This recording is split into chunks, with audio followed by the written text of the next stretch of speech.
Thank you for listening to this episode, and follow the podcast on social media by finding at Prestigious Pod. And if you'd like to be coached on how to live a more prestigious life, you can reach out to me, Chris Bean, at Chris Bean Official, or by emailing the podcast directly at prestigiousInitiative@gmail.com.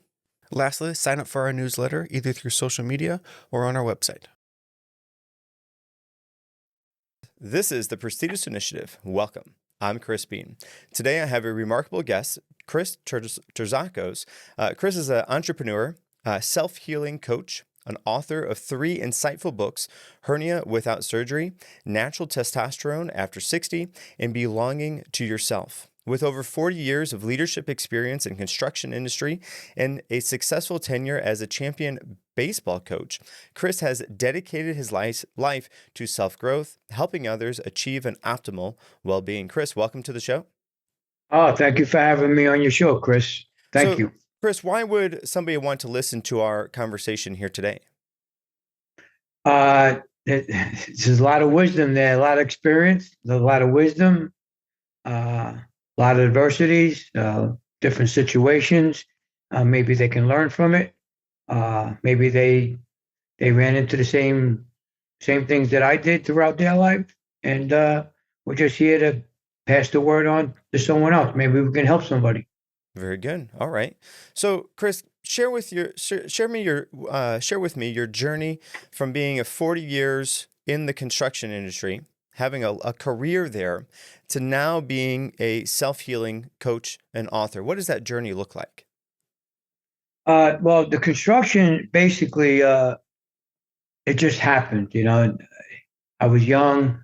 I was in school, high school, tough neighborhood, and where I grew up, in New York, and you just couldn't learn in high school. There was always, stuff going on. So my father saw me out of school, and I went right into construction, and that's how I made my life. So basically, I started as a carpenter. 5 years later, I was told by the boss to take the tools off. You're going to supervise all the jobs. And that's how I became a leader. Throughout the years, he mentored me. His name is Bill. And that's how I became a leader. And I can imagine, without the tool sets, because you came right out of high school to do this job, you did that for a number of, for a while, and then now you're moving into being a supervisor and supervising people that are probably within the same sort of age of as you, or maybe even older than you are, depending. That had to be a tough situation for you to navigate, especially in the beginning. It was. Like I said, being a leader, there's a lot of things that you need to learn. And one thing you need to learn in a leadership position: always listen to the people around you, because a lot of times they're right, and maybe you can learn from them, or you can learn from what they said or what they suggested. So, it took years. I always gave everyone respect, even though I was their superior, and treat people the way you're supposed to be treated, with respect, honor. There's no need for screaming and yelling. I know construction people get that idea. Oh, they're always cursing and they're always, it is true, because you find those guys in the business. You just got to learn how to handle it, and that's what I did. Now, trying to navigate that situation, I can imagine, is tough without a mentor. So tell me how beneficial it was to have that person there to mentor you, to help you through that. It was actually very comforting, because in the beginning, I wasn't too good at it. But then he would sit me down. He'd take me out to breakfast 2 days, 3 days a week. We go sit down, and he'd talk to me about different situations, how to handle them. And that's what I did. And most of the time he was right. He had a mentor also. That's how he learned. His mentor, his name was Roger. Roger's no longer here today. He passed away, years ago. Mm. But Roger mentored him, and now he took me under his wing, and he mentored me. So if you had to distill, let's say, three top things that you learned from that experience of the mentorship and then have an opportunity to lead those people that you did. If you had to distill it down to three top things, what would those things be? Always give the employees or the people around you respect. Never show disrespect. Always listen to what they suggest. You could take it, you could leave it, throw it away if it doesn't make any sense to you. And the third thing is, I wouldn't be in that position if it wasn't for the people that were working for us. So I'm grateful for them as well. And I'm grateful also for Bill. Yeah, respect, listen to others, and be humble for the situations that you have been presented. Yeah, very good. 100%, 100%, 100%. But in my days as a carpenter, I didn't get that. I worked for one company before I worked for Bill. The guy used to scream at me every day until one day I got fed up. And I went up to him and I said, "Hey, why do you yell at me all the time? What is your purpose of screaming at me?" And, years ago, today he would say he was abusive. But his response to me was, because I'm going to make you, this was his justification, I'm going to make you the best carpenter that you'll ever be. I said, by yelling at me? He says, that's right, by yelling at you. So in a way, it did work because I was a good carpenter. But in today's world, he would never survive, that man. He would never survive in today's world. It's tough too, because of course obviously that's a different time. And the time we live in now is we're much more sensitive to those things than we ever have been. Mm-hmm. which has some benefits and maybe not, as well. But the tough thing is we can only do the best job that we can based on the tools that have been provided to us. And so, I think about this oftentimes with parents. Parents, a husband and wife, or let's say a couple, go to the hospital as a couple. They leave the hospital as a family. The only thing that they get from the hospital essentially is they're getting to come home with their baby, best case scenario. Right. The things that the parents are not giving are the tools, like how to handle the responsibilities. So when you step into a new role, and it doesn't matter if it's parenthood or being the foreman or the person in charge of the other people, the leader, unless we have the tools there, we have to figure it out on our own. And a lot of times figuring it out on our own means we do what other people did. So a lot of times those parents, they do what their parents did, for better or for worse. Sure. And oftentimes they catch themselves, man, that sounded just like my dad. I don't want to be my dad. And then you have to make a choice to choose, do I want to do this continually? Do I want to be this person, or do I want to be somebody else? So it's refreshing to hear that was your initial interaction with a supervisor, and you, through the help of your mentor, had the opportunity to change and become a different version of that, one that was not so tough. Well, maybe not tough, but maybe not. You didn't yell or scream at your teammates because you knew that there was a better way, and you wanted to show that respect to them. And if you show respect to them, more often than not, they're going to have that respect for you as well. 100%. Yep. Yeah. I didn't follow that path of the other supervisor of another company that I worked for before I worked for Bill. I didn't follow his path. Yeah. So, Chris, we're going to shift gears a little bit. I want to talk about your book, Hernia Without Surgery. In that book, you outline a natural self-healing program. What motivated you to pursue a non-surgical approach, and what key steps did you take in that healing process? Okay, so here's the cover of the book. All right, down here you see a little purple. That's where the hernia is, in my groin area.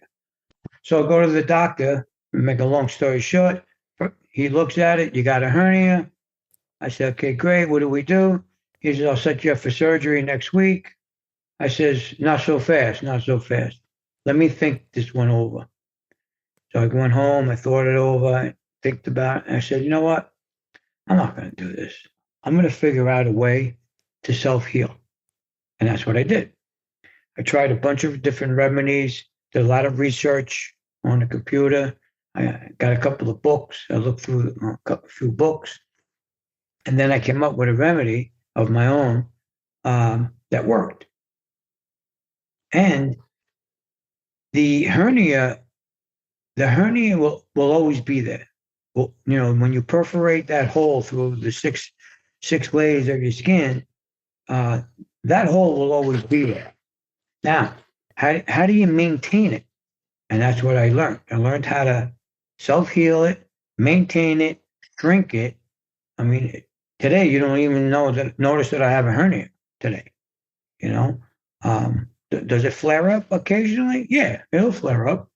But I put the 9 steps together. That's how I formulated the book, and I wanted to share that with other people. Okay, so give me a sneak peek into those 9 steps. What does that look like? Well, step 1 is acceptance. You got to accept that you have this injury. Most people run to the surgery, go get it done. They listen to the doctor. He gives them, pain medicine, which, I don't take any medicine. I believe in conventional medicine. So anyway, the first step is acceptance, positive mindset, second step. And then from there, I'll share a couple of things. You got to first buy a hernia belt. And you have to wear this belt from the moment you wake up in the morning to the moment you go to bed. Now, I did it for 45 days straight. And then the belt was on 18 hours a day. What it does is the belt, there's a pad that pushes against the hernia to train it. Now you're training the hernia of where it belongs. It doesn't belong out here. The lump, the ball, it belongs inside your body. And that's what you're training it to do. So you wear the belt 18 hours a day. After you take the belt off, I would take Epsom salt baths. What it does is it shrinks the inflammation of the hernia, and you start massaging it while you're in the bath with essential oils, which relaxes the area. Now, the more massaging that you do is better, because the muscles around it, as you're massaging it, the muscles get stronger and they actually push the hernia back into your body. It's amazing how it works, how the body can heal. Just amazing. And I did that for maybe 3 months straight. I did it 4 days a week. And then after a while, I don't do it anymore. I'm done. I got this hernia 15 years. So my wife is the one who pushed me to write the book, so people don't run to go get surgery. Because some of these surgeries, I actually was on 2 podcasts where both hosts had hernia surgeries, and they're suffering today. There's all kind of complications. So before you get surgery, to the audience, think about it first. Think about it if you really want to have a piece of mesh in your body for the rest of your life. If the mesh snaps, you got to get surgery again. There's other complications that can happen, during surgery and after surgery. So I would think about it before you go in there and listen to a doctor and go get surgery. I would listen to it. I'm a guy that wrote this book. It's my experience, and if it works for you, that's great, because it worked for me, and that's why I wrote this book. Okay, so how has the receptance of the book been? How the feedback from it? It's actually my bestseller. This book happens to be my bestseller because I think I'm not sure if I know the ratio correctly, but um, I think it's 5 or 6 out of 10 guys, out of 10 men, have a hernia. Hmm. That's a lot. Yeah. That's a lot. So, you can get hernias from uh, in the gym. That's how I got mine. I'm into physical fitness all my life. I was lifting weights that I shouldn't be lifting, and I popped a hernia in my 50s. I'm 65 years old now. Um, but you don't need to do that. If you're not competing, you don't need to, ego lift. We call it ego lifting in the gym. I was ego lifting with a couple other guys, and you pop a hernia. Or you can get a hernia just by bending over. You can get a hernia by lifting your groceries. So just be careful how you move your body, what you're lifting. Always bend your legs. There's ways of lifting equipment or groceries, and just be careful with it. Is has the hernia the people who have hernia, is it a higher number of people now versus, let's say, 30 years ago? 100%. Why do you think that is? Holy, I just think that today you're living in a fast-paced world, and people don't think before they do something. Mm, Years ago, it wasn't a fast-paced world years ago. Today, you're in a fast-paced world. You got to hurry up, do this, go get it, work. And before you know it, and plus stress. When you stress the body, you can get a hernia. Trust me, you mm, can get a hernia when you're stressing the body. hmm. Interesting. Okay. Yeah, very interesting. And okay, so that's your first book. Your second book, Natural Testosterone After 60. In that, you Hmm. discuss maintaining optimal testosterone levels in a natural way. What Right. what lifestyle changes and practices have been the most effective in that regard?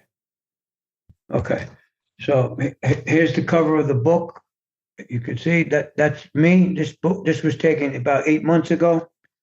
There's no Photoshop. That's exactly how I look today. Um, so if you're an older man and you see that picture, you can look the same if you're dedicated and you're disciplined. Now, for the testosterone, I also went to a doctor and got my testosterone level checked. Now, both exams, the before and after, are in the book. Now, before, the testosterone level came back at 81 nanograms. 81 nanograms is terrible. You're a candidate for TRT, testosterone replacement therapy, if you're at 81 nanograms, which I was. Now, TRT is for the rest of your life. You got to get injections every week. Um, you got to get your blood checked. You got to donate blood every 3 months. You got to check your prostate. You got to check your heart. Yeah, you can get a stroke. There's a lot of different things to TRT. Now, that's the last resort.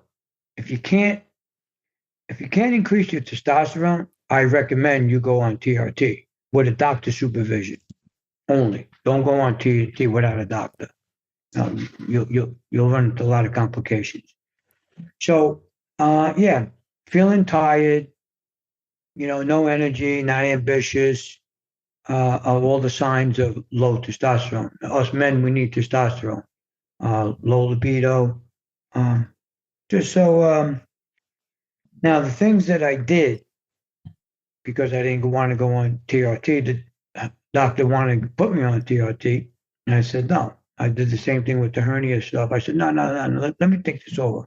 Again, I did a lot of research. I'm the Billy Goat. I tried everything. Believe me, I tried everything.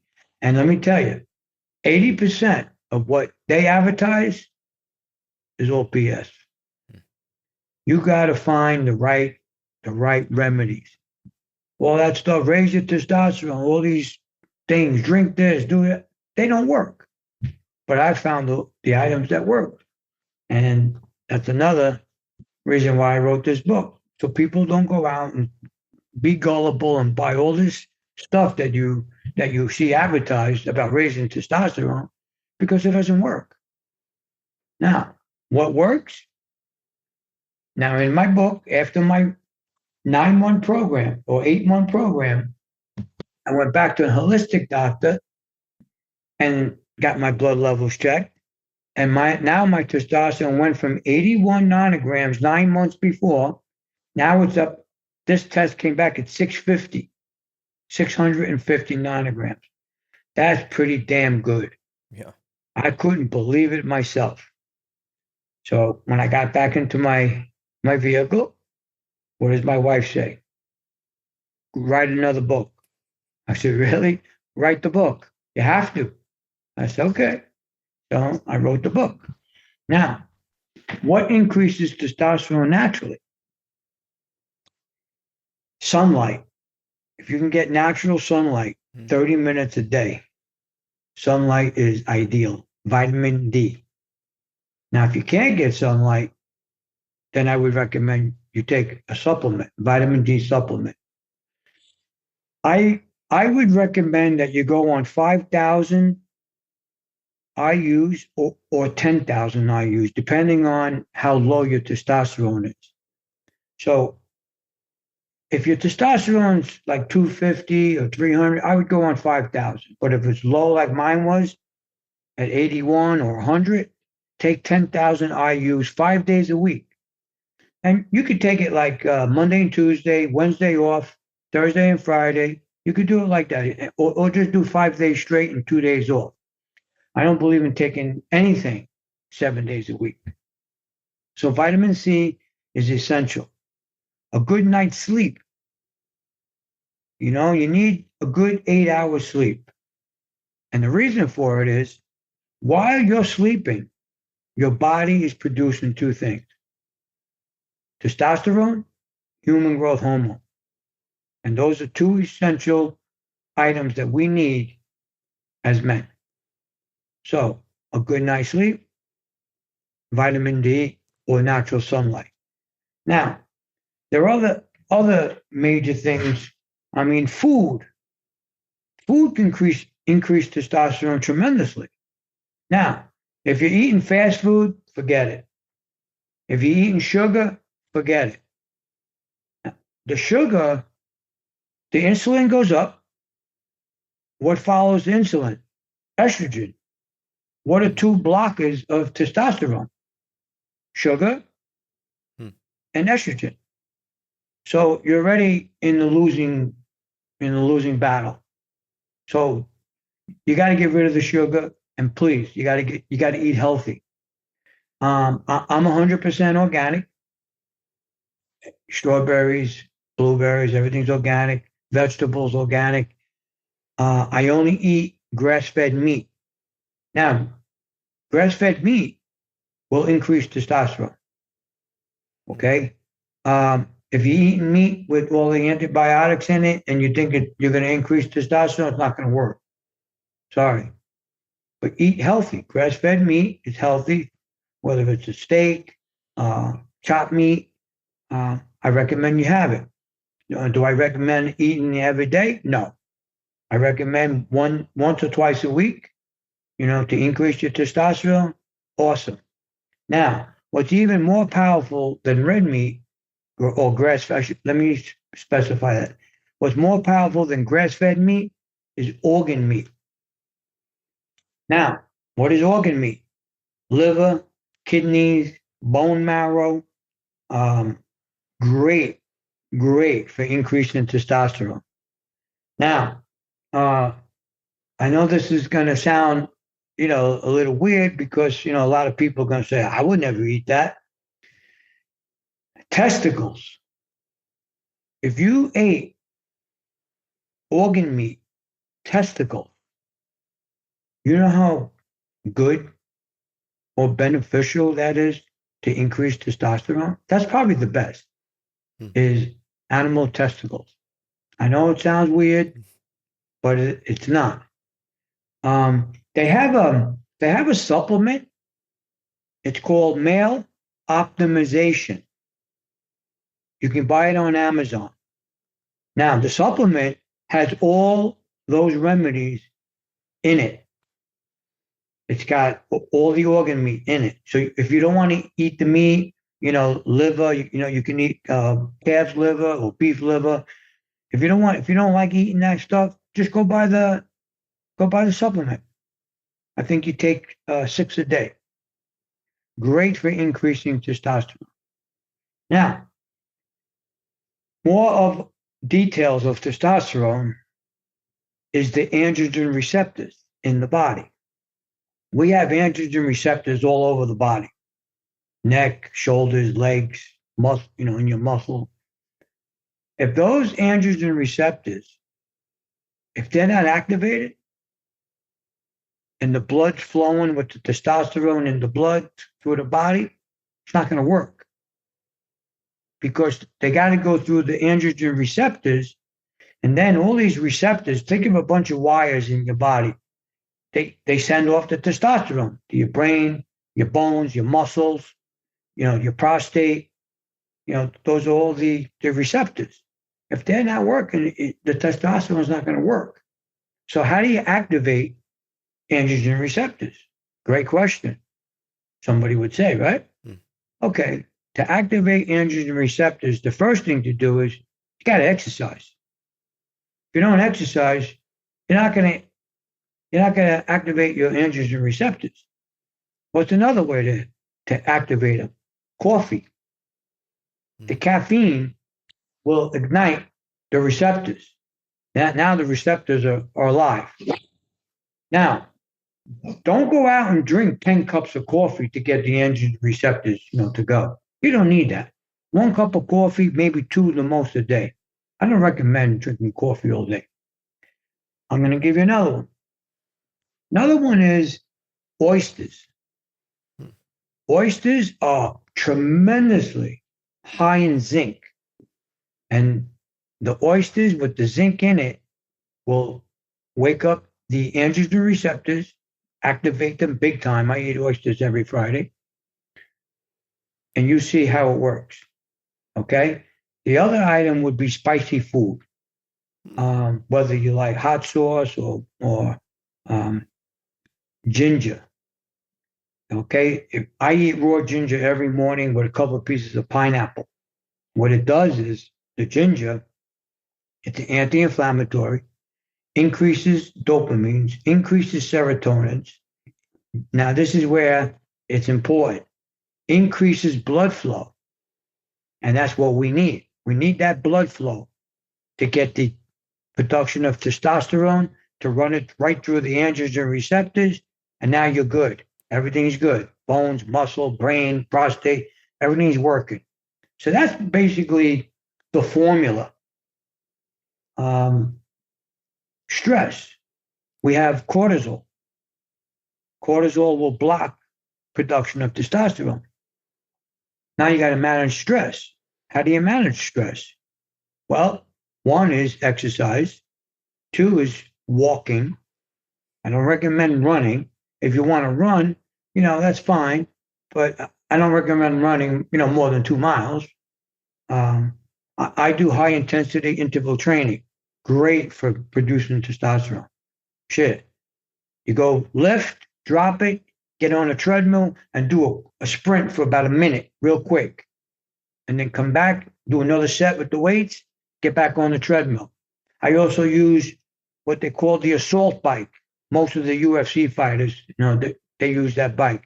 It's a fan in the middle, and they push and they pedal together. You do that for a minute and a half. You want to increase blood flow? You want to increase testosterone? These are the remedies to increase it. Now, I did this all, just trying different things, and they all worked. And that's why today my testosterone is at 700 nanograms. And that's where I want to be, 700. 65-year-old man, 700 nanograms is actually high for my age. Wow. So there you got it. Yeah. There you got the remedy. Very good. Okay, so all right, moving right along. Your third book, Sure. Belonging to Yourself, and self-love is a central theme there. How did you embrace self-love, and how did that transform your life? And again, with that, what advice do you have for others to, that are maybe struggling with that self-acceptance? Yeah, good question, man. Good question, Chris. Here's the cover of the book. Okay, this is a memoir of my life. Growing up in New York City, uh, I always wanted to belong. Now, the name of the book is Belonging to Yourself, right? So I always wanted to belong. So what does that mean? I come from a broken family. So we didn't have like that kind of family, all together. We were broken up. Father, mother, everything just got tangled at an early age. So whatever I wanted to do in life, I always wanted to belong. Now, hanging out with your friends, I wanted to belong. Working for that company with Bill, I wanted to belong. I always wanted to feel like I had a family. So what I experienced over the years, those feelings of wanting to have a family and wanting to belong wasn't getting me anywhere because I was loving those people first before loving myself. And I said, all right, I have to transform. I got to change. I said, I got to start loving me. I always put everything first. I was always a good friend. I was always loyal to people, but I wasn't getting the same in return. Not that I was looking for it, but there were situations that I came across in life, and I noticed, you know, they wouldn't they wouldn't react the way I would react. They wouldn't do what I would do as a friend. So that there alone, I needed to develop self love, and that's what I did. I worked over the years of loving myself because if you don't love yourself, you can't love anybody else. That's without any question. You can't love somebody else. So yeah, so that's what I wrote this book. Actually, when we were doing the outline, my wife and I dropped the pen after I don't know writing about 10 items, 12 items that I want to talk about. I was like, who would want this life? Shit, look at this life. I told her. She goes, keep going. You wouldn't be the person who you are today if you didn't go through any of these things. She goes, let's finish the outline. And that's what I did. I finished the outline. I started writing. It was a tough book to write because I had to relive all the situations, that I faced. Now, there's good situations too, but I know the negative ones were tough. So I had to put the book down for 3, 4 days just to, recapture myself and then continue to, finish the book. So yeah, it was a tough book to write. Some adversities in there that, man, you shake your head and you say, God, really? Okay, so was it therapeutic to a certain degree to go through those and put them down on a page and kind of get them out of your head for a little bit? Yeah, it liberates yourself. Mm. And that's what I did. I liberated myself. And I'm about forgiveness. Um, you have to forgive. Whatever people do to you or say to you, you don't have to be in their life, but you got to forgive them. Just forgive so you can have freedom. Your heart can have freedom. So if you hold grudges and that animosity stuff and that word hate, which is a big word, then you're going to have complications in your life. You're not going to grow. How do you grow? Just forgive, go on with your life. It's an experience, the learning process, and just make sure it doesn't happen again. Okay, so another interesting thing to me is a lot of times things happen to everybody as a child, and we eternalize these things and they live in our subconscious. And by subconscious, I mean you're not currently aware that those things are there, but they inform how you show up everywhere because whether you know it or not, those things are there. And until we take those things from the subconscious and bring them to the conscious, we can't do anything with them. We can't interact with them. We can't get rid of them. So through that process, did that stir anything up that was previously unknown to you or unremembered until you went to write it down or write about it? Uh, no, there was nothing unknown to me. I know what I faced. and I know how I reacted, and I know how I carried out, you know, some stupid things that I did that, they wake you up. And, you know, like one situation was my sister died. My sister was a marathon runner, and my sister died 31 years, actually 30 something years ago. Um, and I carried out. And by the way, she died running. That's what she loved. She was a marathon runner. She died running. She ran every day 10 miles minimum. She would run 15, 20 miles. I mean, it was crazy the way she ran. And I used to say to her, "Now, why do you have to run like so much? Why can't you just run 2, 3 miles?" Anyway, um, the feeling part and the reaction after that situation, which was devastating because she was like my second mom. Remember, my mom worked 2 jobs. So my sister, my older sister, she took care of us. Fed us dinner, cooked dinner, washed the dishes, do the laundry. I mean, like a mother. What happened after that? I got angry. I got really angry.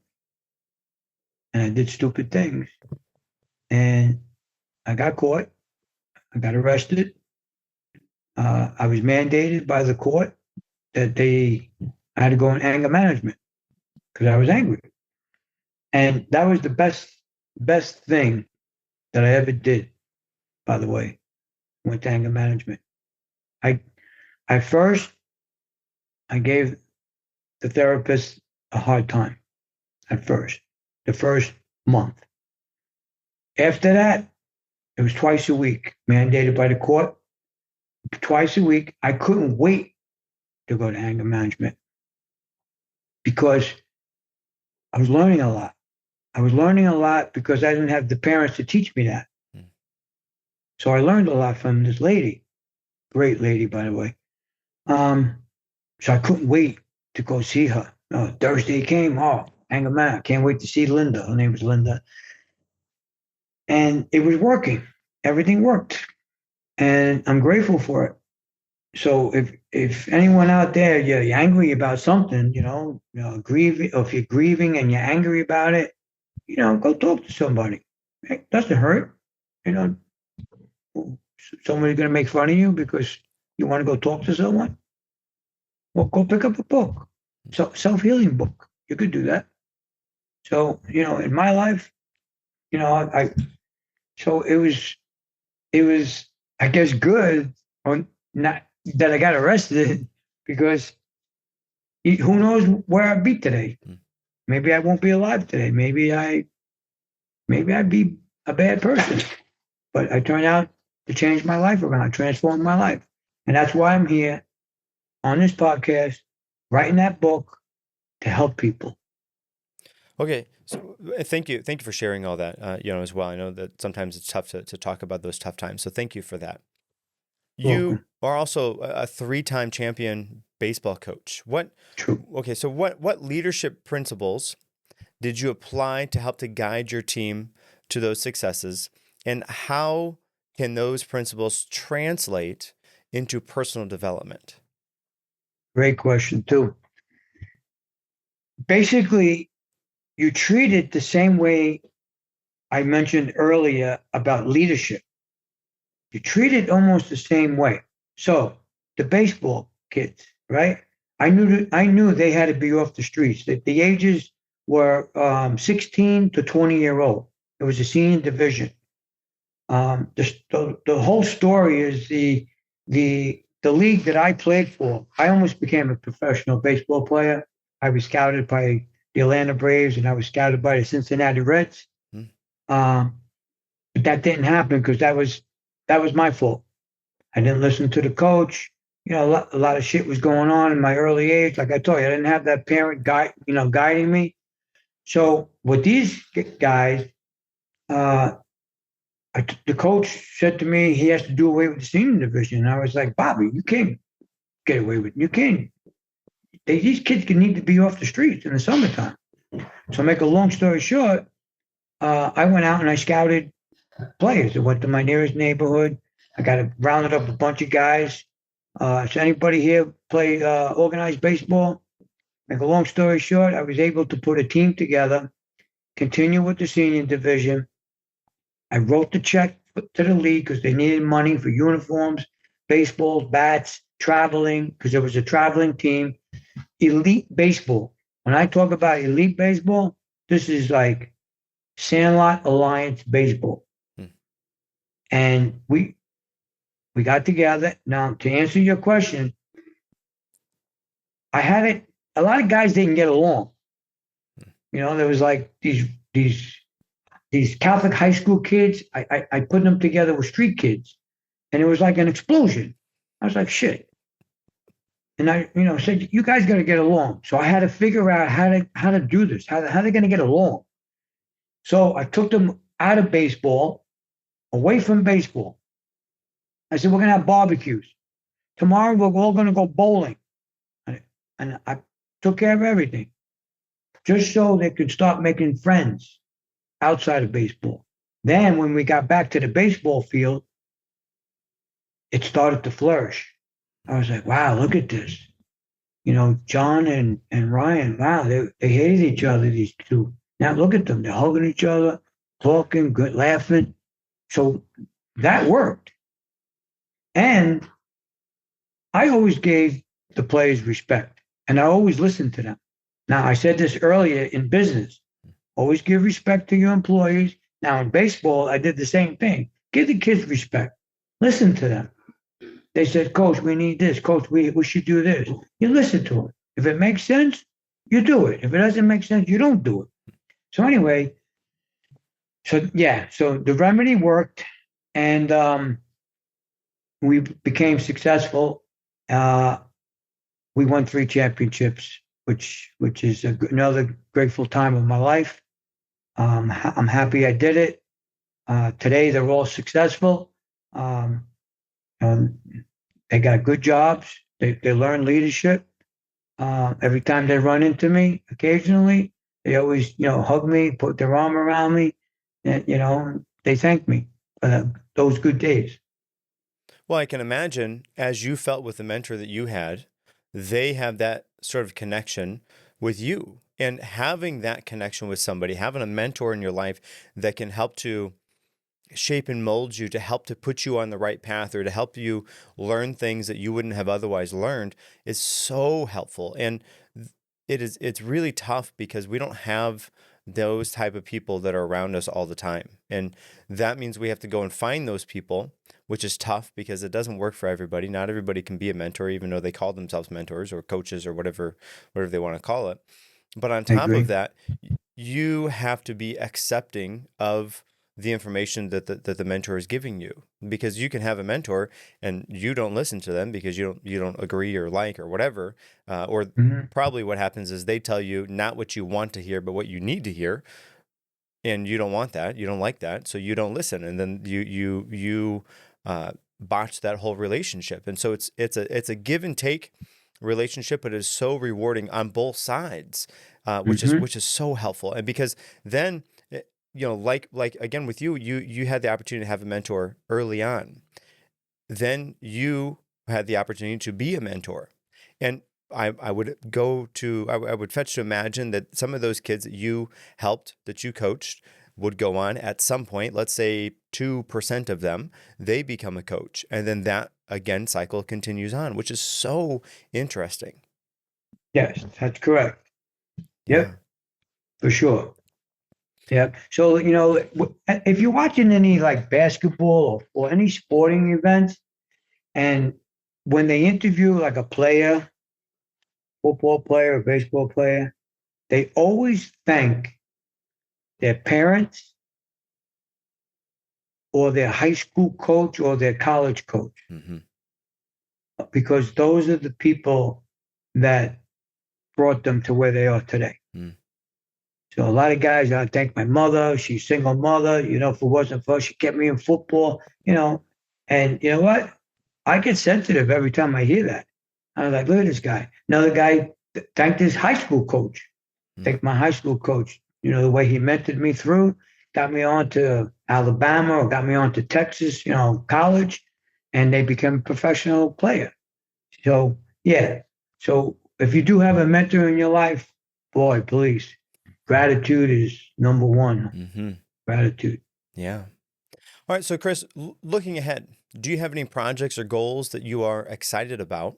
And on this path to inspiring others, do you have any exciting ventures in that behalf as well?